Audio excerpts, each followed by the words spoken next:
Mulla on tässä kimchi-maustetahna, eli tehdään perinteinen kimchi. Multa löytyy kaali, porkkana, retiisiä tässä kulhossa. Ja totta kai kimchiin kuuluu myös tää Kiinan kaali, eli lisätään se tänne joukkoon myös. Ja sitten maustetaan tällä kimchi-maustetahnalla.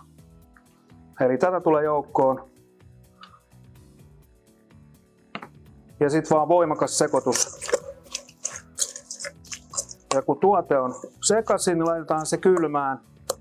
Annetaan olla vaikka yön yli, niin saadaan maut tasantumaan ja meillä on perinteinen kimchi valmis.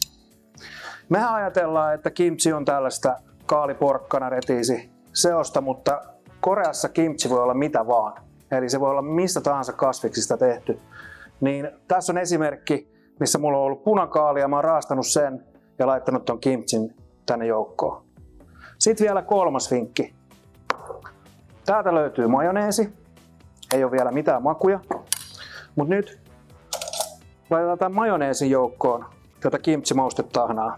Me saadaan herkullinen majoneesi esimerkiksi sinne burgerin väliin. Saadaan tehtyä kimchi-burgeri.